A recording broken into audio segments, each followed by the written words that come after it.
Bienvenue sur Minuit Mystère, là où le silence dissimule plus que les mots ne sauraient jamais le faire. Dans une chapelle éclairée à la bougie, un miroir oublié repose sur un banc vide, reflétant une personne absente. Qui l'a laissé derrière lui et pourquoi semble-t-il observer ceux qui prient? Fermez les rideaux et que le mystère commence. Les cloches de St. Mary Mead sonnaient avec cette clarté paisible qui semblait rythmer le village à l'unisson. La lumière du matin, telle une douce lumière dorée, baignait la place, devant les vitrines de la boulangerie et se reflétant sur le portail du presbytère. À l'intérieur de l'église flottait un léger parfum de cire d'abeille et de cuir de livres de cantiques, un mélange réconfortant qui évoquait la continuité et l'harmonie. C'était le genre de matin, pensa Miss Marple, où même la malice se sentirait obligée de faire une révérence avant de se manifester. Depuis sa place habituelle près de l'allée sud, elle observait le petit cortège de paroissiens prenant place pour la répétition de la messe de Thanksgiving. Madame Price Ridley entra d'un pas pressé, avec son air de propriétaire habituel, murmurant des rappels secs concernant les arrangements floraux et le dépoussiérage des bancs. La jeune Lucy Greening, nièce de l'organiste, portait un fagot de feuilles d'automne avec la ferveur de celle qui porte l'hostie. Tout était parfaitement ordinaire, voire morne, jusqu'à ce qu'un léger incident survienne. Tout commença par un léger mouvement près des premiers bancs, là où la lumière du matin filtrait en éclats à travers les vitraux. Quelqu'un avait posé un vieux miroir à main sur le siège le plus proche de la chaire, son cadre argenté terni par le temps. Le miroir capta les rayons du soleil et projette un bref rayon de lumière dans l'allée, si vif que plusieurs têtes se retournèrent. Le vicaire, légèrement décontenancé, s'apprêta à le retirer en marmonnant à propos d'outils de nettoyage oubliés. Mais le regard de Miss Marple s'attarda. Un tel objet, elle le savait, ne se retrouvait pas par hasard sur un banc. Le miroir resta en place pendant toute la répétition, presque oublié au milieu du brouhaha des chants et des bavardages. Pourtant, sa présence sembla changer l'atmosphère. Les rires qui suivirent une erreur de vers tombèrent étrangement à plat, et l'écho de l'orgue parut un peu trop solennel. Lorsque le vicaire finit par le ramasser, il fronça les sourcils en voyant la légère tache sur le miroir. « Étrange, dit-il, presque comme une empreinte digitale, et pourtant, elle semble à l'intérieur, pas à la surface. » Madame Price Ridley déclara que ses propos étaient des superstitions et insista pour que l'objet soit enfermé dans la sacristie jusqu'à ce qu'elle retrouve son propriétaire. Malgré tout, plusieurs paroissiens se signèrent discrètement et Lucy Greening pâlit. Après la répétition, à l'extérieur de l'église, les conversations se muèrent en commérages aussi naturellement que la respiration après la prière. Madame Hartnell Robson, qui se targuait de bon sens, fit remarquer que les miroirs dans les églises étaient de mauvais augure, symbole de vanité. Monsieur Denham, le sacristain, affirma avoir vu le même miroir des années auparavant, lors des funérailles de la vieille Madame Cresswell, une veuve dont la disparition soudaine avait suscité beaucoup de blasphèmes et peu de deuil. Ce nom, prononcé à haute voix, provoqua un bref silence, aussitôt couvert par le bruissement des jupes et des rires polis. L'atmosphère sembla changer, comme si la lumière du soleil avait reculé d'un pas. Miss Marple s'arrêta au porche, observant les petits groupes se disperser le long des allées. C'est dans ces bribes de conversation, ces mots volés au passage, que la vérité se cachait souvent. « Un miroir sur le banc », murmura-t-elle. Et pas n'importe quel banc, celui de Madame Cresswell, si ma mémoire est bonne.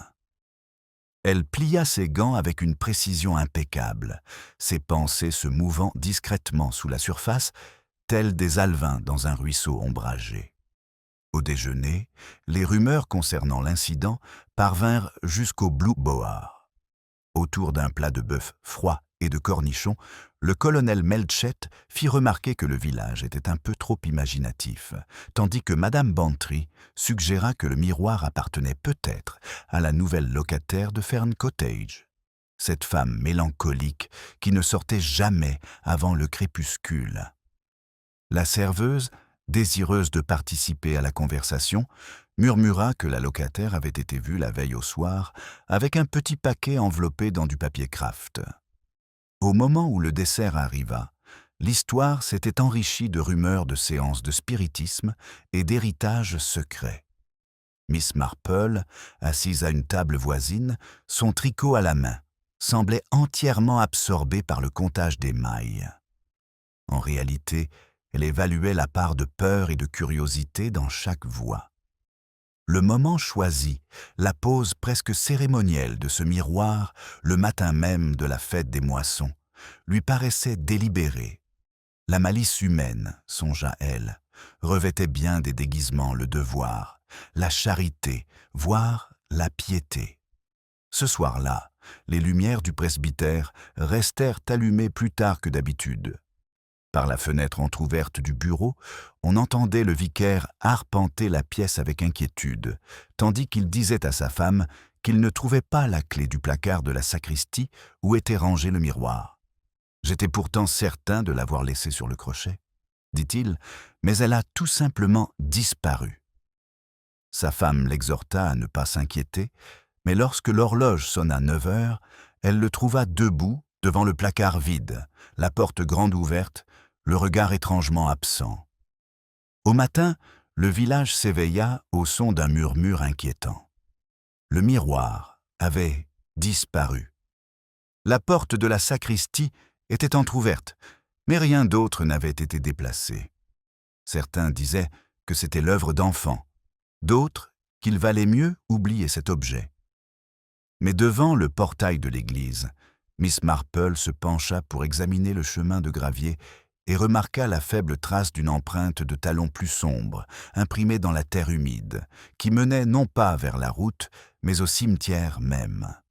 Elle se redressa lentement, la brise matinale soulevant le voile de son chapeau. « Ce n'est donc pas un hasard, » murmura-t-elle. À l'est, les premiers nuages s'amoncellent, voilant la clarté automnale comme un volet fermé en plein jour. Le vent qui balayait le cimetière charriait l'odeur des feuilles humides et une odeur plus âcre, un léger parfum de métal, peut-être issu des grilles ou du bruissement des bouleaux qui entouraient les tombes. Miss Marple resta immobile un instant, les yeux rivés sur la trace à peine visible qui menait derrière les ifs. Là, à demi dissimulé par le lierre, se trouvait le banc de pierre où les enfants de la chorale aimaient s'asseoir entre les répétitions. À présent, la terre elle-même semble avoir été comprimée par un poids précipité. L'empreinte d'un talon était mêlée à une légère trace de frottement, comme si quelqu'un avait trébuché ou s'était arrêté pour soulever un fardeau. Une ombre passa sur le clocher. Miss Marple se redressa, le visage serein mais pensif, et se dirigea vers la ruelle qui contournait le presbytère. C'est là qu'elle rencontra l'inspecteur Craddock, fraîchement arrivé de la gare, sa casquette vissée sur la tête et l'allure pressée. « Bonjour, Miss Marple, » dit-il en hochant poliment la tête. « J'ai entendu dire qu'il y avait eu un petit incident à la sacristie. Le vicaire est très contrarié. »« Oui, » répondit Miss Marple d'un ton doux. « On n'aime pas imaginer une église cambriolée, même pour une broutille. Il y a là une ironie particulière, n'est-ce pas ? » Elle fait un léger geste vers le portail. « Puis-je vous accompagner ?» L'air semble chargé de non-dits. Craddock laissa échapper un petit rire, habitué qu'il était à ces tournures de phrases curieuses. Ensemble, ils entrèrent dans l'église, où la lumière matinale avait viré au gris anthracite. Le vicaire se tenait près de l'autel, tordant son mouchoir avec une précision nerveuse. « Inspecteur, Dieu merci que vous soyez venu, » commença-t-il. « Ce n'est peut-être qu'un détail, mais on ne peut s'empêcher d'être mal à l'aise. Le placard était fermé à clé, et pourtant il est là. » La sacristie exhalait une légère odeur de cirage et de laine humide. Dans l'armoire gisaient les restes d'une bourse de velours déchirée, dont le cordon était rompu net. Cradock s'accroupit pour l'examiner. « Vieille, murmura-t-il, en lambeaux, tu es sûr qu'elle appartenait au miroir ?» Le vicaire hésita. C'était bien emballé dedans, c'est certain. Madame Price Ridley m'a vu le mettre là elle-même. Sa voix trembla. Elle a des convictions très fortes concernant les biens de l'Église. Le regard de Miss Marple se porta sur un petit vase posé sur le rebord de la fenêtre, où quelqu'un avait déposé une rose tardive. Son reflet tremblait légèrement dans la vitre, comme pour faire écho au malaise qui régnait dans la pièce. « Je me demande, dit-elle doucement, si celui ou celle qui l'a prise voulait seulement la posséder ou la cacher. » Cradock leva brusquement les yeux, mais Miss Marple s'était tournée pour examiner une légère tache sur le sol de la sacristie, une sorte de poudre pâle. Cela pouvait provenir d'un gant. « Il faudra se renseigner, » dit-il d'un ton bourru. « Des enfants, peut-être. Les enfants ont rarement des problèmes avec les serrures, » murmura-t-elle, à moins qu'on ne leur ait appris à le faire. Dehors, en traversant le cimetière, ils rencontrèrent Madame Price Ridley en personne, son chapeau comme une affirmation de sa force morale. « J'avais prévenu le vicaire, » annonça-t-elle, « qu'on laisse le public assister à chaque petite cérémonie et ils s'empareront des chandeliers. Croyez-moi, c'est cette locataire de Fern Cottage. Madame Harcourt dit qu'elle a un grain et garde les rideaux tirés en journée. » « En effet, » dit doucement Miss Marple. « J'ose dire que Madame Harcourt a remarqué beaucoup de choses. » Lorsque l'inspecteur prit congé, promettant d'examiner l'affaire, le soleil s'était caché derrière un voile de brume. Miss Marple s'attarda près du portail, son regard se posant sur les décorations de la moisson près du porche, une gerbe de blé, 2 citrouilles et un petit miroir à main, déposé là, à la hâte, par une main distraite. Le miroir capta son reflet visage légèrement pâle, yeux plissés par la réflexion. Un symbole curieux, pensa-t-elle, la moisson et le miroir, 2 choses qui renvoient à ce que l'on a semé. Cet après-midi-là, elle rend visite à Madame Bantry à Gossington Hall. Le salon embaumait la lavande et la lueur du feu, et la bienveillance de Madame Bantry emplissait l'air comme un doux parfum. « Ma chère Jane, as-tu entendu? On dit que le miroir s'est volatilisé. Melchett prétend que ce ne sont que des bêtises, mais je ne peux m'empêcher de penser qu'il y avait quelque chose d'étrange. » Le verre semblait presque fumé. « Smoky, » répéta Miss Marple. « C'est intéressant. Pas à cause de l'usage, vous croyez? Non, plutôt l'âge, ou peut-être quelque chose d'enfoui en elle. Ah, écoutez, moi, j'ai l'impression de parler comme un de ces spiritualistes d'Eastbourne. » Miss Marple esquissa un sourire. « Il y a toujours une part de vérité dans la superstition, ma chère. Les gens inventent rarement leur peur de toutes pièces. » Avant de partir, elle s'enquit discrètement de la locataire de Fern Cottage. « Mademoiselle Laura Dering, » dit Madame Bantry à voix basse. « Je suis arrivée il y a 3 mois, seule, en prétendant être copiste. Très distinguée, mais terriblement renfermée. Certains disent qu'elle a des difficultés financières. D'autres pensent qu'elle se cache. » Quand Miss Marple rentra chez elle, le crépuscule avait plongé les contours du village dans une douce ombre. Elle posa son tricot et regarda vers le clocher de l'église, qui se détachait en silhouette sur le ciel qui s'assombrissait. Entre le dernier coup de cloche de 6 heures et le lent bruissement de la nuit, il lui sembla apercevoir un petit éclair de lumière à l'intérieur de l'église, comme la flamme d'une lanterne ou d'un miroir. Ses yeux se plissèrent. Quelqu'un était de nouveau à l'intérieur. La faible lueur apparaissait et disparaissait, comme le pouls incertain d'une lanterne protégée par des mains tremblantes. Miss Marple se pencha vers la fenêtre, son souffle embuait la vitre. L'église était plongée dans une quasi-obscurité. son clocher se détachant sur le ciel sans étoiles. Pourtant, une lueur vacillait à nouveau, près du sol, à proximité de la porte de la sacristie. Ses doigts, sûrs malgré son âge, trouvèrent son châle. En quelques instants, elle se retrouva dans l'allée, ses pas feutrés et assurés. Le chemin menant à l'église était jonché de feuilles mortes qui bruissaient sous ses pas.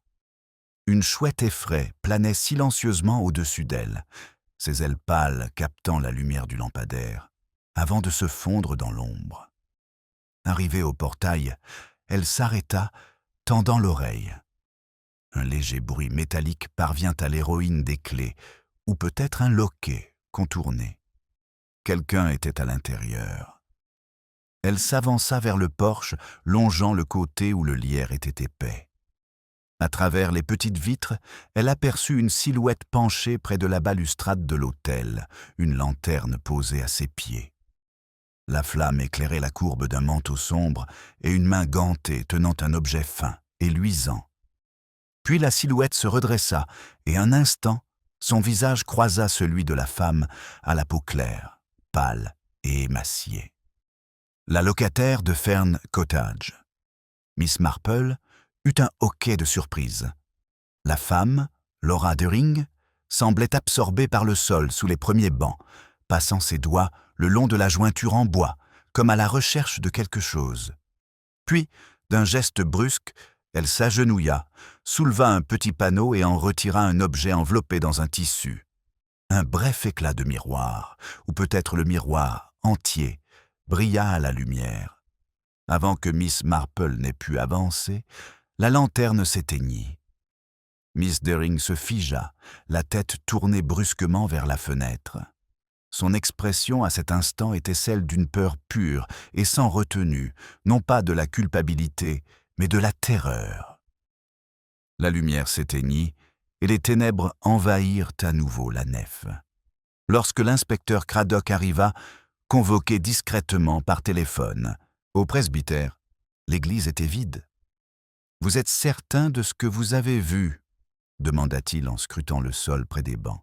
« Une femme et le miroir. »« Je suis rarement certaine, » répondit Miss Marple. « Mais j'ai constaté que la peur laisse des traces plus nettes que la certitude. » Elle montra un morceau de lin déchiré, accroché à une écharde. Je l'ai laissé tomber en partant.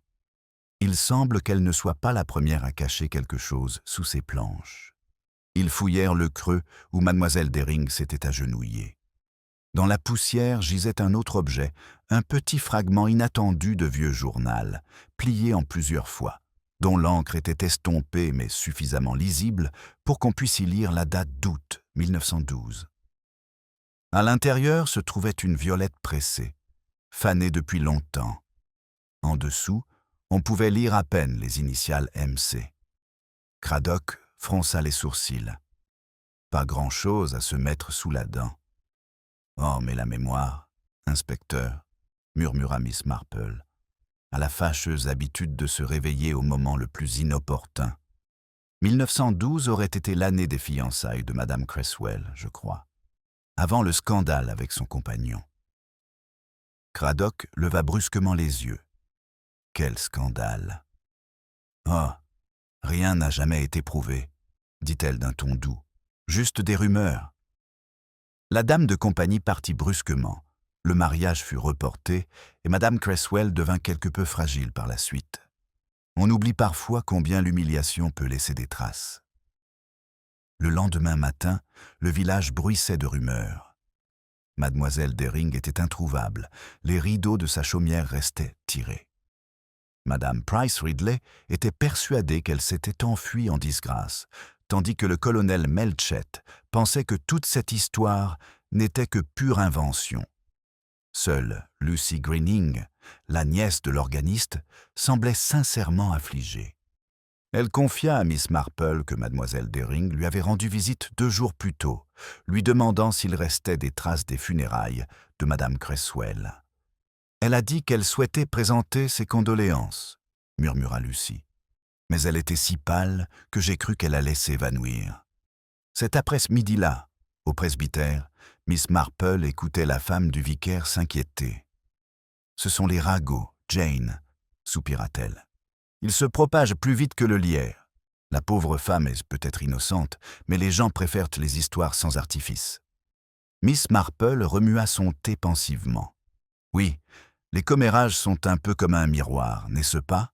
Ils reflètent ce que l'on s'attend à voir, et non la réalité. » Elle posa sa tasse, son regard s'attardant sur le reflet de la femme du vicaire dans la théière en argent.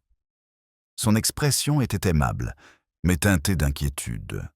Ce soir-là, la pluie commença à tomber, fine et régulière, auréolant les lampes du cimetière. De sa fenêtre, Miss Marple aperçut une silhouette se dirigeant à nouveau vers le portail de l'église, cette fois avec détermination, non plus en secret. C'était le vicaire lui-même, son parapluie oublié, le pas agité. Quelques instants plus tard, un éclair de lumière, bref et argenté, jaillit de la nef. Mais cette fois, pensa-t-elle, il ne provenait pas d'une lanterne. La lumière vacilla de nouveau, plus nette cette fois, un scintillement froid qui se répandit un instant sur les vitraux comme un fantôme de l'aube. Miss Marple, à demi tournée de sa fenêtre, attrapa son châle et s'engagea sur l'étroit sentier. La pluie lui frôla le visage tandis qu'elle traversait la ruelle. La porte de l'église était entr'ouverte, son loquet luisant d'humidité. À l'intérieur, une faible lueur pulsait près du cœur, régulière comme un battement de cœur. Elle se glissa silencieusement entre les bancs, sa silhouette menue mais sereine dans la pénombre. Le vicaire était agenouillé près de la balustrade de l'autel, la tête baissée, les mains crispées sur un objet qui capte et diffuse la lumière de la lanterne. C'était le miroir, dont l'éclat n'était plus terni par le temps, mais qui brillait comme s'il venait d'être poli.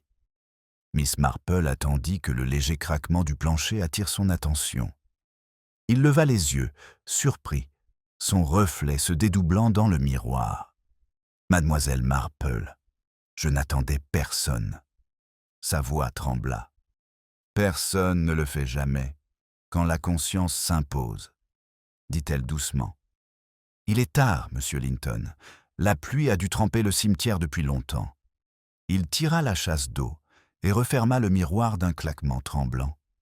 Je n'arrivais pas à dormir. La perte de cet objet me hantait plus que je ne voulais l'admettre. Je me suis dit que prier ici pourrait peut-être apaiser ma peine. Miss Marple le considérait avec une légère sympathie. La prière dissipe rarement la tentation. Elle ne fait que la clarifier. Il ouvrit la bouche pour répondre, puis se tut. Le silence devint pesant. Quelque part au-dessus, une vitre mal fixée claqua sous l'effet du vent. « Il y a plus que vous ne le pensez », finit-il par dire. Le miroir appartenait à ma prédécesseur. Il faisait partie d'un legs privé de Madame Cresswell, mais elle n'a laissé aucun mot, aucune explication, seulement qu'il devait rester dans l'église, sur son banc. Je ne comprends pas pourquoi. Peut-être espérait-elle que cela reflèterait quelque chose qui devait être vu, murmura Miss Marple. Et ces choses sont rarement agréables. Le visage du vicaire se crispa. Je préfère ne pas parler de Madame Cresswell. Cette famille a déjà semé suffisamment de troubles dans cette paroisse. Il se détourna, posant le miroir sur la nappe d'autel. Je vous en prie, ne dites rien de ma venue ce soir. Elle inclina la tête, les yeux rivés sur le miroir. Un instant, elle crut apercevoir non pas son propre reflet, mais la silhouette d'une autre femme, brune, l'air triste, debout derrière l'épaule du vicaire. Puis l'image se déroula, et il n'y eut plus que la pluie sur la vitre. Le lendemain matin, la nouvelle se répandit rapidement. Mademoiselle Laura Deering s'était effondrée à la gare, alors qu'elle s'apprêtait à prendre le premier train pour St. Mary Mead.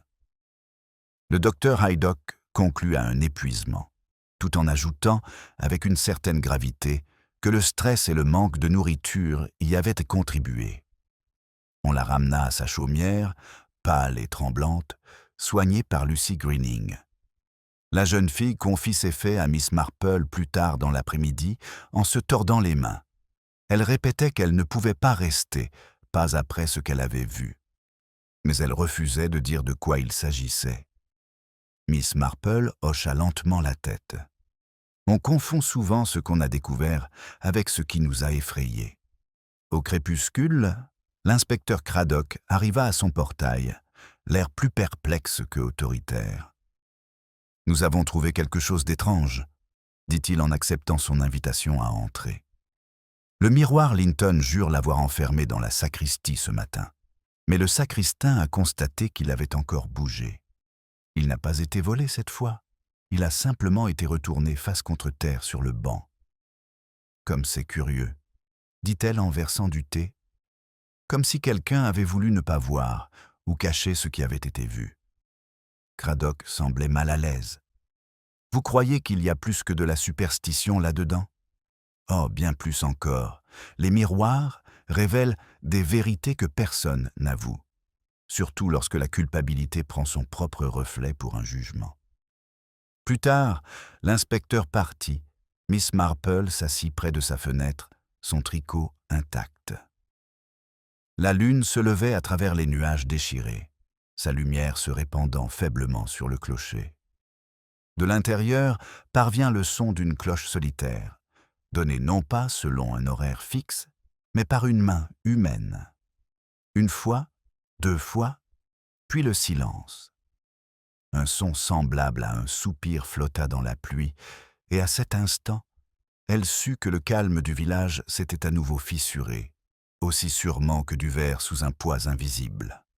L'écho de cette cloche persista longtemps après que le son se soit éteint, une résonance sourde qui semblait vibrer dans l'air lavé par la pluie. Miss Marple se leva, son châle serré contre elle, et s'avança dans l'allée. Le chemin luisait de flaques d'eau, reflétant la lumière vacillante des lampadaires comme des éclats de verre brisés. L'église se dressait au loin, solennelle et silencieuse, mais sa lourde porte en chêne était légèrement entr'ouverte, à Jarrah, s'il avait attendu. À l'intérieur, une légère odeur de cire et de pierre humide l'accueillit. La bougie solitaire qui brûlait sur l'autel projetait sa lueur sur les bancs, dorant leurs contours d'une lumière tremblante. Près de l'autel, une silhouette plus sombre trahissait la trame des ombres. Miss Marple s'approcha à pas feutrés.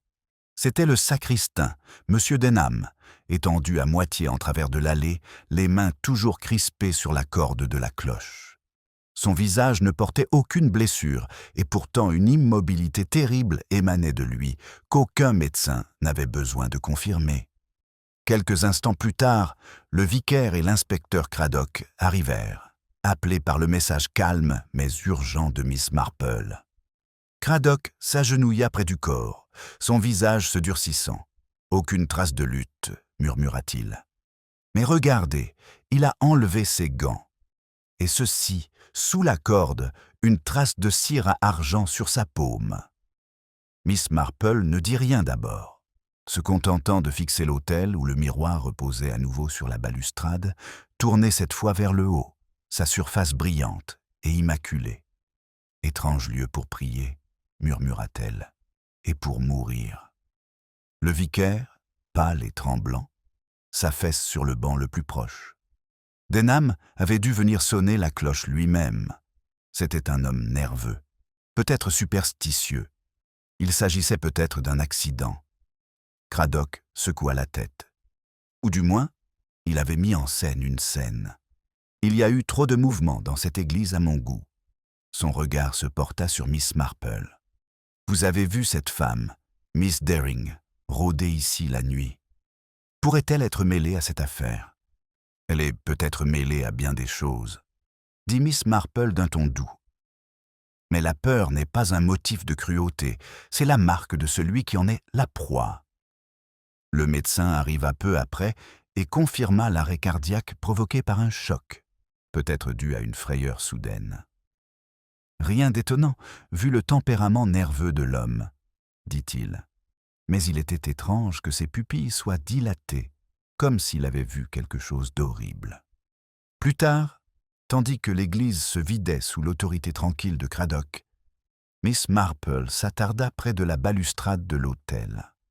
Le miroir reflétait la lumière des bougies dans la voûte, y projetant de faibles lueurs qui dansaient comme des âmes perdues. Elle plongea son regard dans ses profondeurs, non pas vers son propre reflet, mais vers l'image floue des bancs au-delà de celui vide où s'asseyait jadis Madame Cresswell, celui-là même où l'on avait trouvé le miroir. « Pauvre Denham !» murmura-t-elle. Un homme qui craignait sa propre conscience plus que l'obscurité. Dehors, la pluie avait cessé. Les villageois s'étaient rassemblés en petits groupes sur la place, la voix basse mais insistante. Madame Price Ridley était déjà en train de peaufiner l'histoire à sa guise. C'était le locataire, vous verrez. Ces gens-là sont toujours un peu dérangés. Tenez, Madame Bantry m'a dit qu'elle s'était évanouie à la gare ce matin. Ça le prouve. Le colonel Melchett grommela. Baliverne, le sacristain était vieux et irritable. Quant à ce miroir, sans doute du vernis empoisonné ou quelque autre absurdité. Pourtant, même lui parlait plus fort que d'habitude, comme si l'ombre de l'église pesait sur lui. Miss Marple s'arrêta un instant à Fern Cottage, sur le chemin du retour.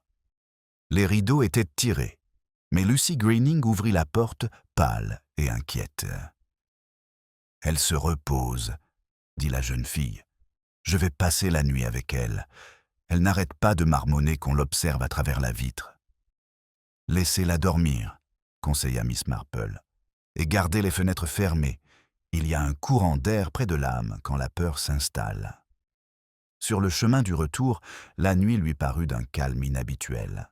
Même les aboiements habituels des chiens du village ne troublaient pas l'air. Elle ne s'arrêta qu'une seule fois, au tournant près du porche où une faible lueur brilla de nouveau à l'intérieur de l'église. Les hommes de Cradock s'étaient assurés que le vicaire avait pris la clé. Pourtant, la porte était de nouveau ouverte. Elle s'approcha prudemment, mais avant qu'elle n'y parvienne, la lumière s'éteignit. Il ne restait plus qu'un faible écho, comme un murmure de métal sur la pierre, tel un miroir qu'on met au repos. Le murmure du métal s'estompa dans le silence, mais les yeux de Miss Marple restent fixés sur l'embrasure obscure de la porte.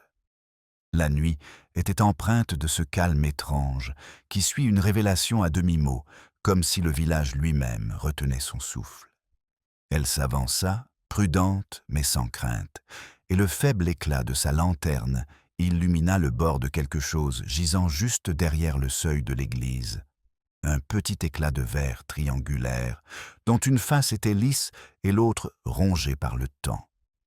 Cela aurait pu être un fragment du miroir, bien qu'elle remarquait la netteté de sa cassure, comme s'il avait été fait délibérément.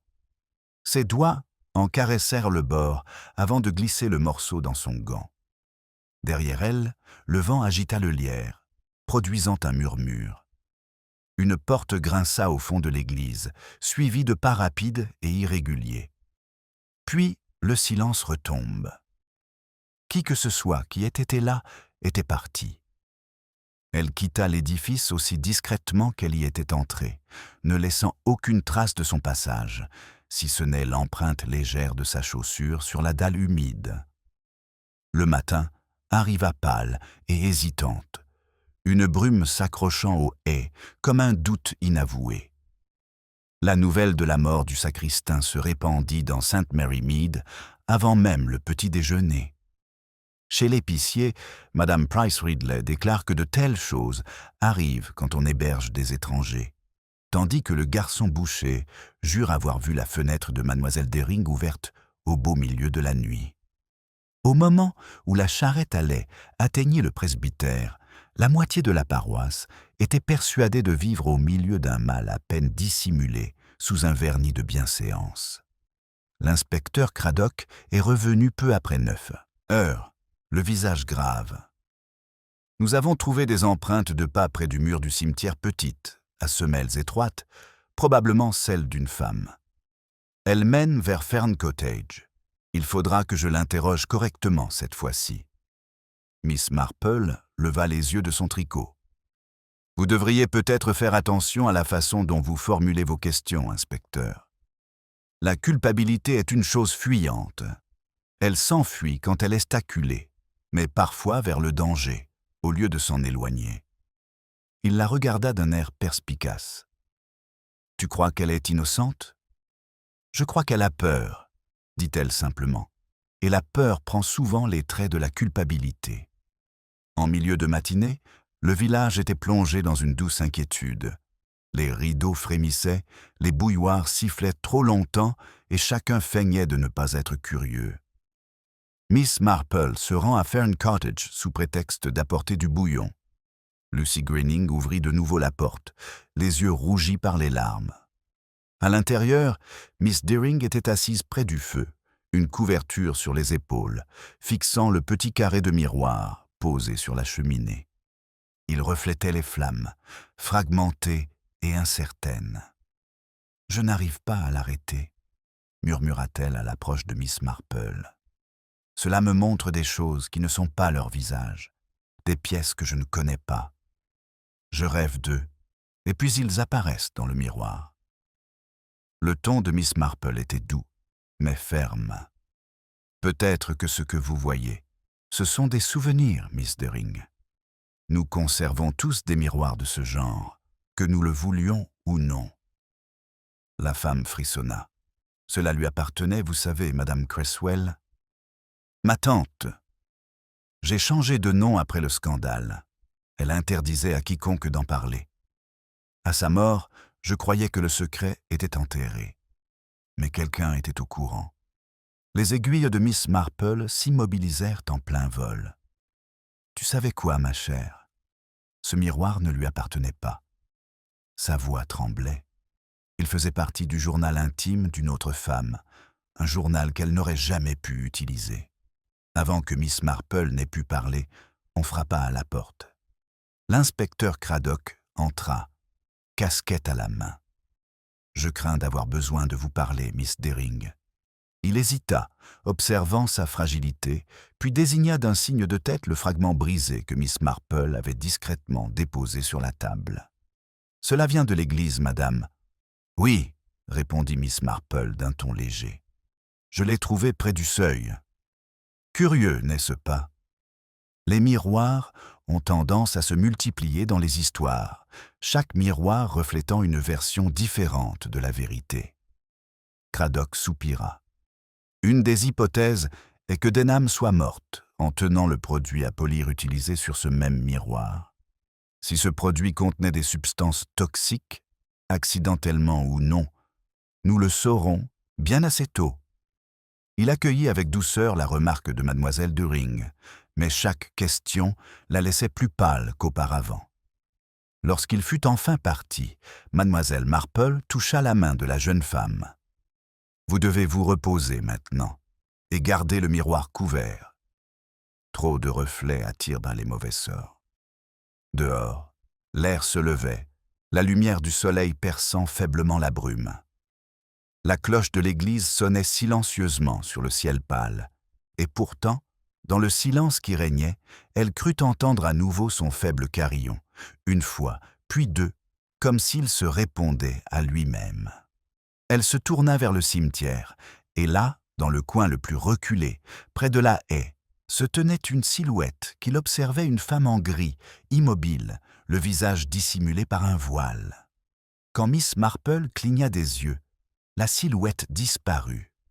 Un voile de brume enveloppait le cimetière, brouillant les contours des pierres tombales et les réduisant à des silhouettes indistinctes.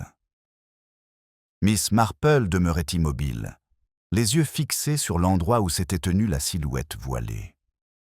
L'air était trop immobile pour qu'une illusion puisse se manifester, l'empreinte laissée semblait tangible, presque délibérée. Elle avança sur le chemin de gravier, chaque pas étouffé par la mousse humide. Aucune trace de pas ne figurait sur le sol détrempé, seulement la légère marque d'un frottement contre l'herbe, comme si un ourlet de jupe l'avait effleuré. La porte de l'église était désormais verrouillée, Craddock s'en étant assuré après la mort du sacristain. Pourtant, la sensation d'être observé persistait. la suivant comme un regard derrière un rideau.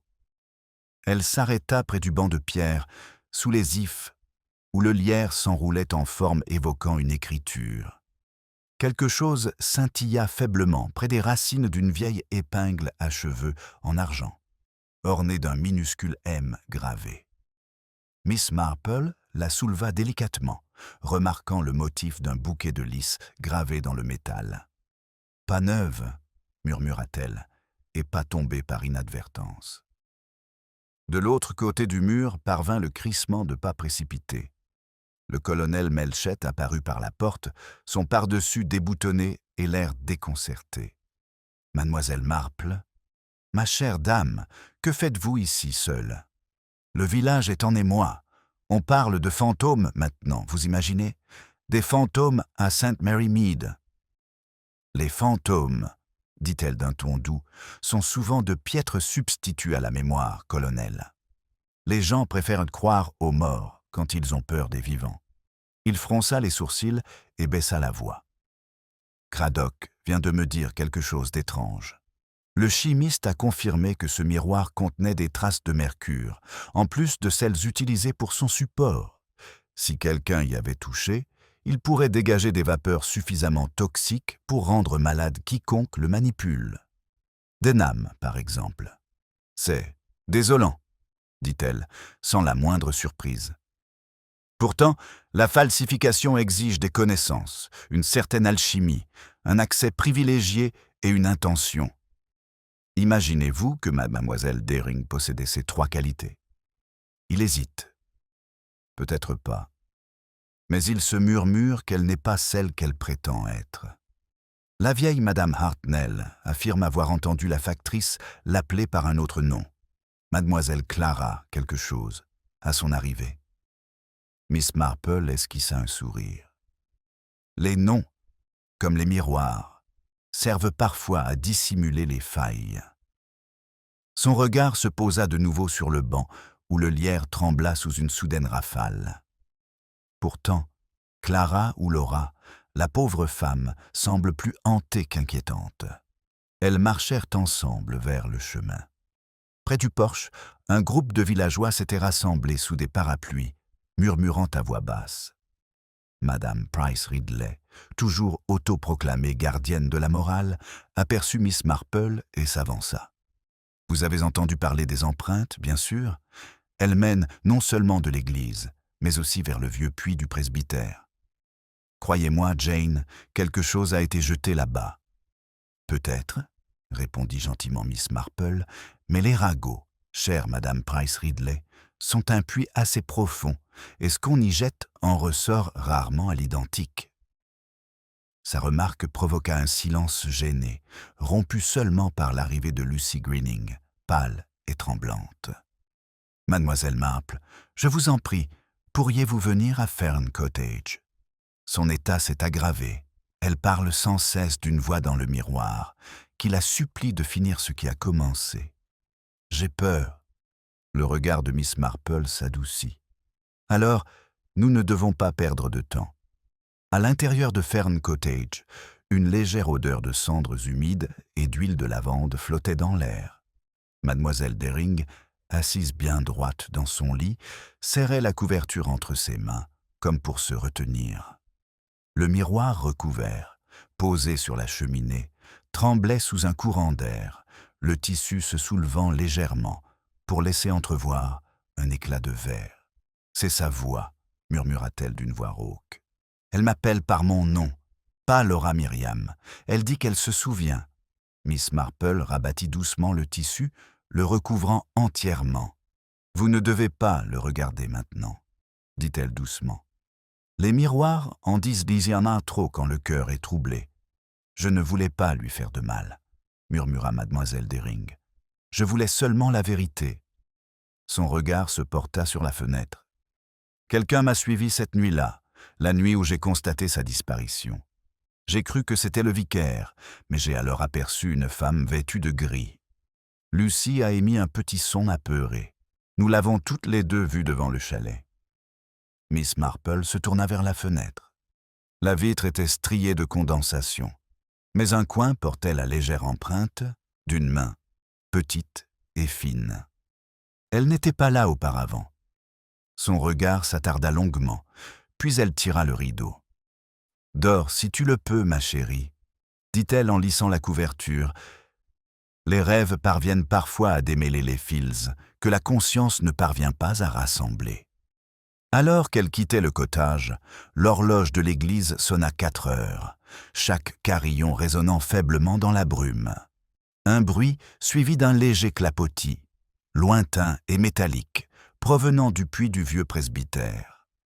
Elle s'arrêta au détour du chemin, le cœur battant doucement mais fermement. Le voile de l'observateur invisible, pensa-t-elle, pourrait bientôt se lever, mais non sans conséquence. Le clapotis métallique se propagea dans l'air immobile comme une inspiration trop brusque, puis coupée net. Miss Marple se tourna vers la provenance du bruit, son châle serré contre elle pour se protéger du froid qui s'insinue. La brume était plus épaisse à présent, tapissant les haies comme pour étouffer les secrets.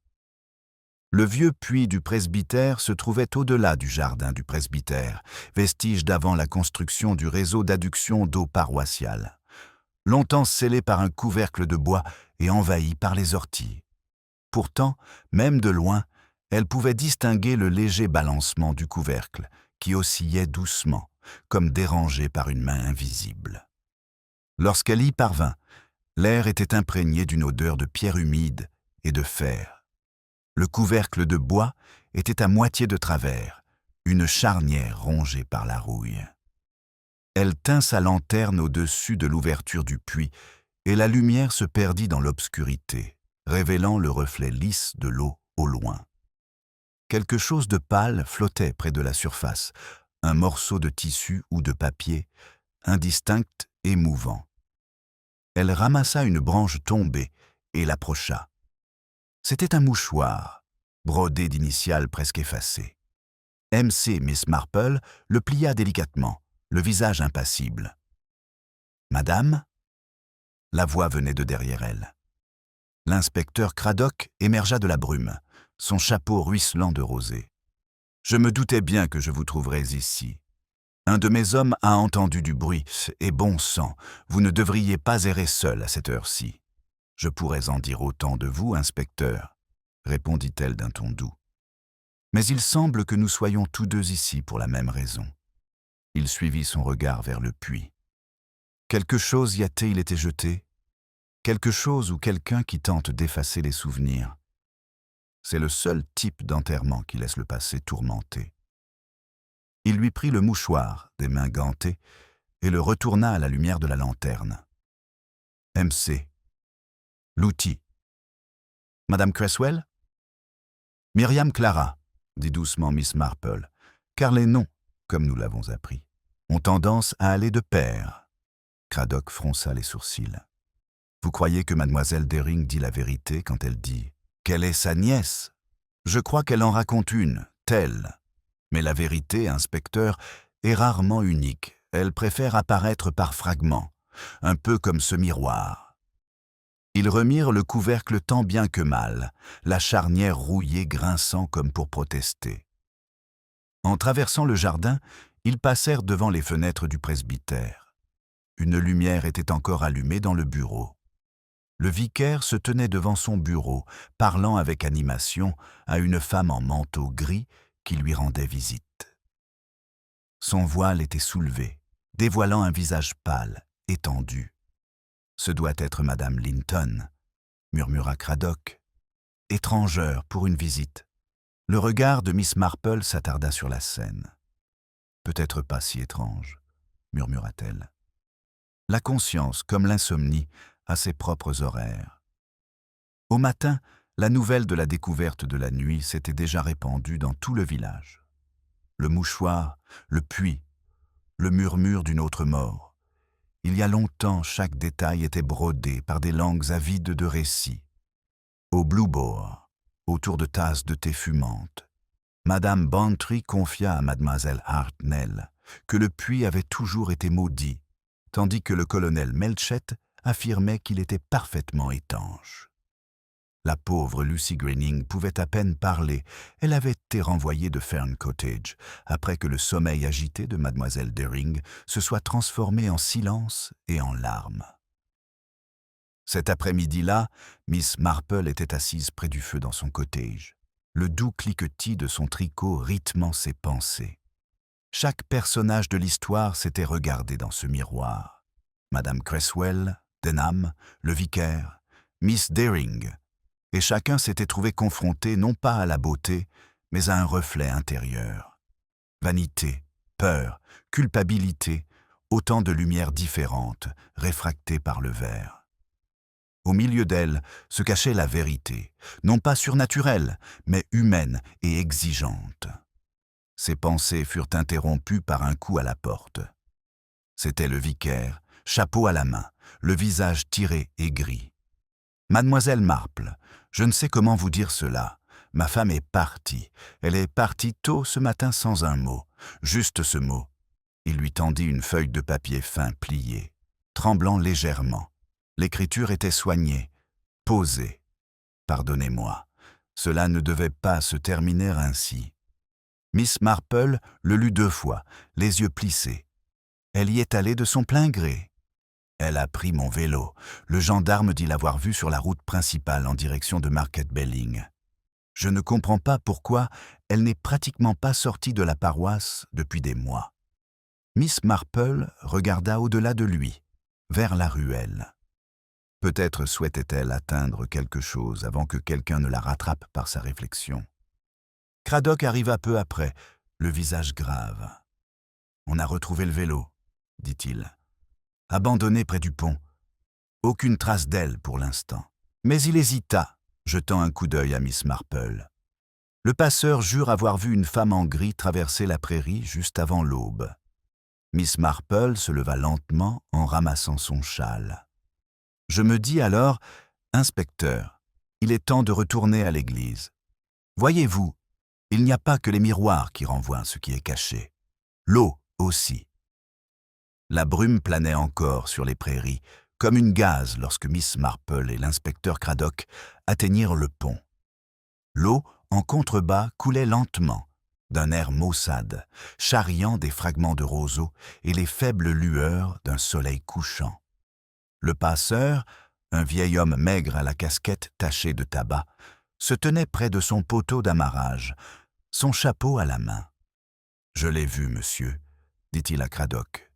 Une dame en gris qui marchait d'un pas rapide sans regarder ni à gauche ni à droite. Elle se dirigeait pourtant vers le sentier menant au barrage. Il devait être près de 6h30. Le regard de Craddock croisa celui de Miss Marple. « Le barrage » murmura-t-il. « Mon Dieu !» Ils suivirent le sentier sinueux le long de la rive, le silence du village s'estompant derrière eux. L'herbe, luisante de rosée, pliait sous leurs pas. De temps à autre, un oiseau s'envolait des roseaux, ses ailes battant dans l'air immobile. Au loin, on entendait le grondement sourd d'une eau vive.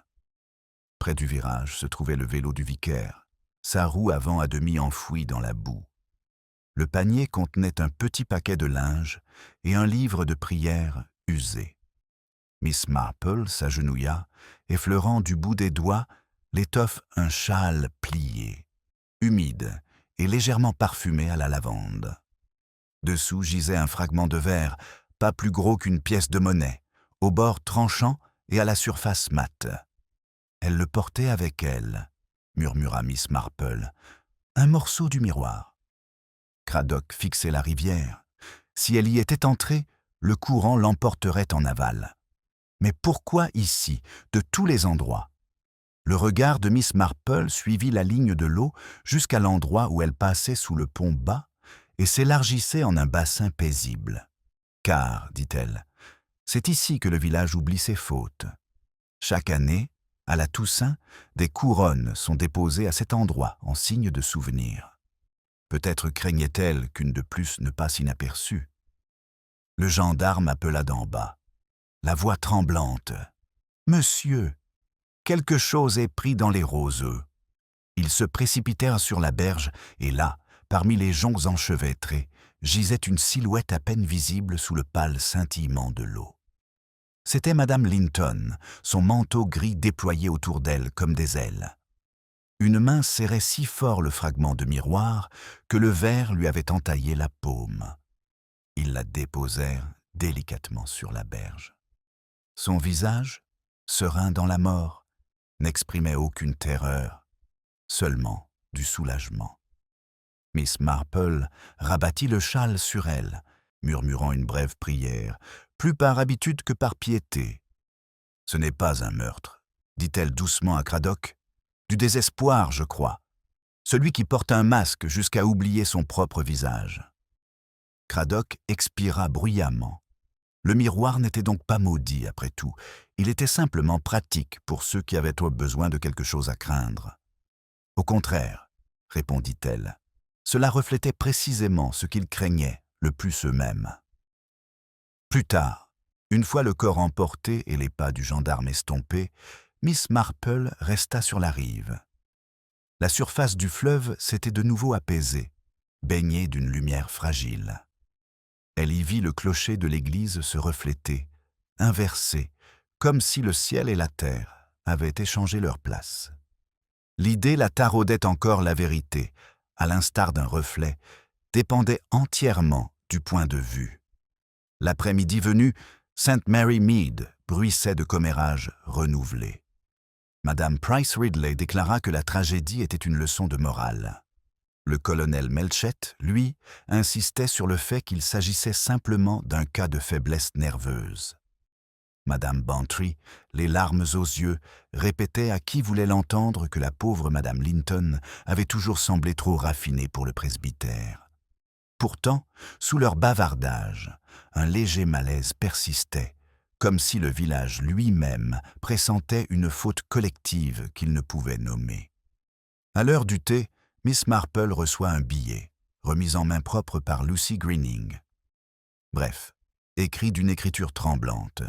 « Il y a quelque chose que vous devez voir sous le banc. Avant l'office. » Signé des initiales MC. Il la fit s'arrêter un instant. Ni celle de Madame Cresswell, ni celle de la femme du vicaire, mais une autre version de cette même histoire entremêlée. « Étrange ?» murmura-t-elle.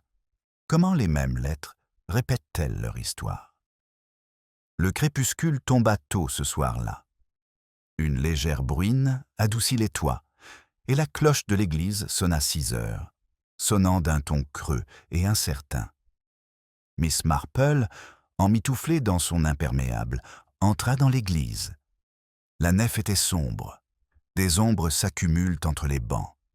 Elle s'avança vers l'autel, ses chaussures crissant sur les dalles. Sous le banc où s'asseyait autrefois Madame Cresswell, quelque chose scintillait faiblement. Elle s'agenouilla. La lumière de la lanterne éclaire le coin d'une petite boîte en bois, coincée profondément sous une lame de parquet. Elle était en vieux chêne, cerclée de laiton terni. Elle la souleva avec précaution, ses doigts trouvant le fermoir.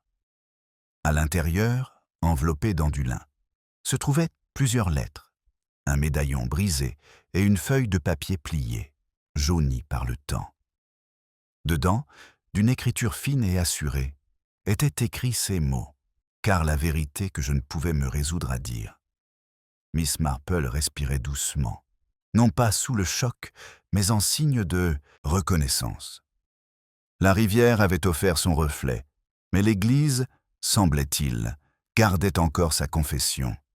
Une légère odeur de poussière et de cire de bougie flottait dans l'air, tandis que Miss Marple dépliait le papier. Les mots, bien que vieux et fragiles, portaient une pulsation d'urgence, comme s'ils avaient été écrits pour n'être plus que lorsque le silence ne pourrait plus supporter son poids. Sous le titre, les lignes se courbaient d'une main tremblante mais résolue. Je ne voulais pas qu'elle meure. Je voulais seulement qu'elle voie. Le miroir lui a montré ce qu'elle niait, qu'il aimait une autre, et que je n'étais pas le serviteur qu'elle croyait. Le coup était pour elle, pas pour moi. Miss Marple fronça légèrement les sourcils. L'encre avait baissé par endroits, mais il en restait suffisamment pour en dessiner la forme. Il n'y avait pas de nom, seulement les initiales CL. Elle remit la lettre en place avec précaution, puis se tourna vers le médaillon. À l'intérieur, 2 visages fixaient celui d'une jeune Madame Cresswell, d'une impassibilité parfaite, et celui, à côté d'elle, d'une femme aux cheveux noirs, dont le regard semblait à la fois tendre et provocateur.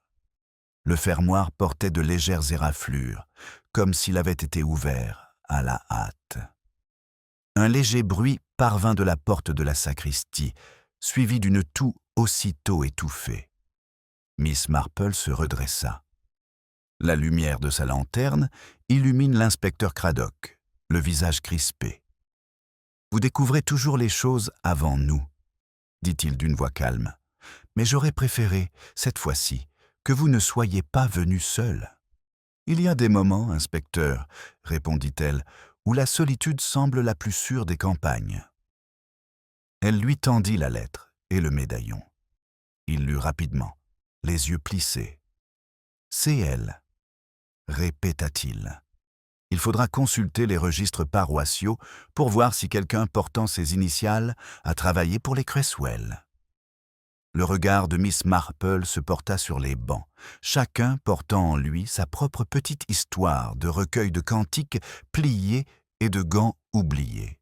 « Inutile, » murmura-t-elle. « Elle était là ce soir, en esprit sinon en personne. » Craddock suivit son regard en fronçant les sourcils. « Vous voulez dire Madame Linton ?»« Elle s'appelait Clara Linton, » dit doucement Miss Marple. Dame de compagnie de Madame Cresswell avant qu'elle ne devienne épouse de pasteur. Il semble que le passé ne fasse que changer d'adresse. » Ils restèrent silencieux. La pluie tambourinait faiblement contre les hautes fenêtres et la bougie près de l'autel vacillait. Craddock expira. Si elle avait écrit cela, alors tout, le miroir, le produit empoisonné, même le puits, était une pénitence. « Peut-être, » dit Miss Marple. « Mais la pénitence guérit rarement la culpabilité lorsqu'elle est mal placée. Le miroir reflétait peut-être sa peur, mais c'était la vérité qu'elle fuyait. » Alors qu'ils quittèrent l'église, l'aube commençait à percer la brume, donnant à la pierre une teinte d'os. Le vicaire attendait près du portail, les yeux cernés et tremblants. « C'est donc vrai ?» demanda-t-il d'une voix à peine audible. « A-t-elle fait tout ça ?» Miss Marple posa une main gantée sur son bras. Elle gardait en mémoire leur histoire, oui, mais pas la cruauté que l'on imagine. Elle s'efforçait, à sa manière, de préserver ce qui restait de respectabilité, pour vous comme pour elle-même. Il baissa la tête. Elle a terriblement souffert ces derniers mois. Elle disait voir des visages sur toutes les surfaces polies. Je pensais que c'était une hallucination. Peut-être était-ce la miséricorde, dit doucement Miss Marple. Certaines âmes n'ont pas droit au réconfort de l'oubli. À midi, le village se rassembla de nouveau sur la place, silencieux et gêné. Les rumeurs s'étaient muées en une sorte de recueillement, une tragédie qu'il valait mieux taire. La cloche de l'église demeura muette. Madame Price Ridley, la vivacité émoussée par le malaise, déclara que les voies du Seigneur sont impénétrables. Le colonel Melchet resta dans son bureau. Même les commérages au sanglier bleu s'interrompirent, comme si l'atmosphère elle-même les mettait en garde contre toute répétition. Dans le calme qui suivit, Miss Marple était assise près de sa fenêtre, la lumière d'automne caressant son tricot. Elle pensa à Madame Linton Clara, dont la tentative de rédemption s'était retournée contre elle comme un reflet immuable, et à Miss Deering, qui se rétablissait désormais au presbytère, libérée du fardeau du miroir, mais encore marquée par son souvenir. L'objet lui-même avait été de nouveau enfermé dans la sacristie, sa surface recouverte de lin et scellée par la main tremblante du vicaire. Pourtant, Miss Marple savait que cacher de telles choses ne les faisait jamais vraiment taire. Elles attendaient, tout simplement. Son regard se porta sur la cheminée, où un petit poudrier en argent était ouvert. Un rayon de lumière, filtré par la fenêtre, y scintillait faiblement, comme un battement de cœur. Dans le miroir, elle vit son reflet doux, ridé et calme, mais au-delà, un instant, une autre forme sembla bouger. L'illusion disparut aussi vite qu'elle était apparue, ne laissant que ses yeux fixes et le tic-tac discret de l'horloge. Miss Marple esquissa un sourire. « Les apparences, murmura-t-elle, sont toujours plus trompeuses que la vérité. » Elle plia son tricot, se leva et tira les rideaux pour se protéger de la longue après-midi, tandis que la première cloche des vêpres sonnait à St. Mary Mead. Le carillon de l'église s'estompa dans le silence du soir, ne laissant place qu'au doux bruissement des feuilles et au léger souffle du vent sur la ruelle. Miss Marple resta un instant près de sa fenêtre avant de tirer complètement les rideaux. La pièce s'assombrit, baignée de cette douce pénombre propre aux soirées d'automne, moment où les sons ordinaires acquièrent une étrange intimité. La bouilloire tinta sur la plaque de cuisson, l'horloge émit un léger soupir et le monde extérieur sembla se replier paisiblement dans le silence. Pourtant, les pensées de Miss Marple étaient loin d'être apaisées. Elle se rassit, se versa une tasse de thé bien dosée et laissa son esprit parcourir la trame délicate de l'affaire, non pas comme un policier, à partir de preuves et d'aveux, mais comme une observatrice attentive des faiblesses humaines. Il restait encore des zones d'ombre. Le mot de Madame Linton, la lettre signée CL, la culpabilité mal placée d'une femme depuis longtemps oubliée, formaient une sorte de tapisserie morale, inachevée mais révélatrice. Et en dessous, toujours, le pouls discret de St. Mary Mead lui-même, ce cœur respectable qui battait si calmement au-dessus de ses émotions enfouies. On frappa à la porte, ce qui fit sursauter Miss Marple. C'était Lucy Greening, le visage pâle mais déterminé, les yeux rougis et pourtant vigilants. « Je suis désolée, Miss Marple, » dit-elle doucement, « mais je pensais que vous devriez le savoir. Le vicaire vous demandait. Il dit avoir trouvé quelque chose d'autre dans le tronc de la sacristie. » Miss Marple acquiesça, se leva sans hâte et prit son manteau. « Alors, ne le faisons pas attendre. Parfois, les morts laissent derrière eux plus que du chagrin. » L'église, éclairée par la lueur des bougies du soir, avait retrouvé son atmosphère de recueillement et de pardon. Le vicaire se tenait près de l'autel, le coffret ouvert devant lui. À l'intérieur, parmi les papiers que Miss Marple avait déjà vus, se trouvait une petite enveloppe pliée, récemment découverte sous la fausse doublure. Il la lui tendit sans un mot. Sur le rabat était écrit « De la main de Madame Linton, pour la vérité que les miroirs ne peuvent retenir ». À l'intérieur se trouvaient 2 articles, une photo jaunie et un petit mot. La photo montrait Madame Cresswell assise près de sa compagne, les 2 femmes souriant d'une manière étrangement intime, comme si un secret avait été partagé quelques instants avant le déclenchement.